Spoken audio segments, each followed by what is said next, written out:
Hello, this is Indo World Cup Daily. Well, we are here at the Stade de France for the Ireland captain's run ahead of their World Cup quarter-final against New Zealand here tomorrow. And the good news is, Rory, is that Mack Hansen is out there. Yeah, his calf is very heavily strapped. He's like a mummy on his, is it his right calf? I'm not sure. And he is moving quite gingerly for a guy who's going to be playing Test rugby against the All Blacks tomorrow night. So still, I think he needs to get through this session. He needs to prove his fitness, I guess, to the coaches and the physios. But right now, as it stands, he's out there, he's in the team. Jimmy O'Brien's on standby just in case it doesn't work. The other interesting one is that James Ryan is out there as well. Yeah. Running easily away, as well. Running easily. I mean, that means he'll train. So, he's not obviously involved tomorrow night, but if Ireland are here next week, that's a good sign that they expect him to be fit for next week. Robbie Henshaw's out there. I'm not sure if I saw Keith Earls.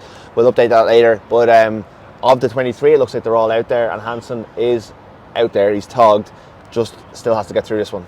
And you were out at the New Zealand team announcement last night, and no place for Mark Talea. Yeah, disciplinary reasons was the Ian Foster named his team. No Mark Talea. He was obviously asked about that straight away.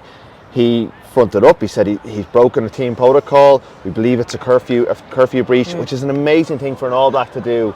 That team, that brand, what they represent for one of their players in this era to break curfew in the week of a quarter-final and get himself ruled out of the biggest game in 4 years. One of the key players that Ian Foster and Joe Schmidt have added to the mix in the last year to change the way they play since the Ireland series win last year. I was in the stadium, was it 5 weeks ago now, when he scored 2 tries against New Zealand. He is a kind of a point of difference. He would have challenged Ireland's defence. Lester Fainuku is a good player, but it just speaks about an operation that's not up at the level that it once was. It's the standards.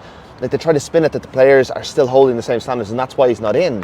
But surely the standards should apply from the minute you arrive in France, that you don't breach the protocols, that you're not having to deal with issues like this. And it's like this All Blacks mantra. We saw them with that video where they were unloading the bus the other day.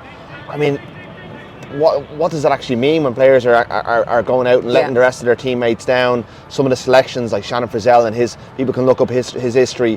Like, what he's done is way worse than anything Mark Talea has done, but he's starting on the flank this weekend. So, there is major question marks. The All Blacks are chasing coming into this game. It was so clear yesterday at their press conference.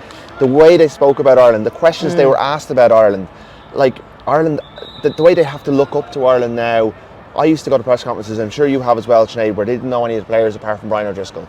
And now they're giving long answers about Peter O'Mahony, long answers about all of the Irish players. Richie Mwanga spoke brilliantly about Johnny Sexton. It's all changed. The whole rivalry's changed.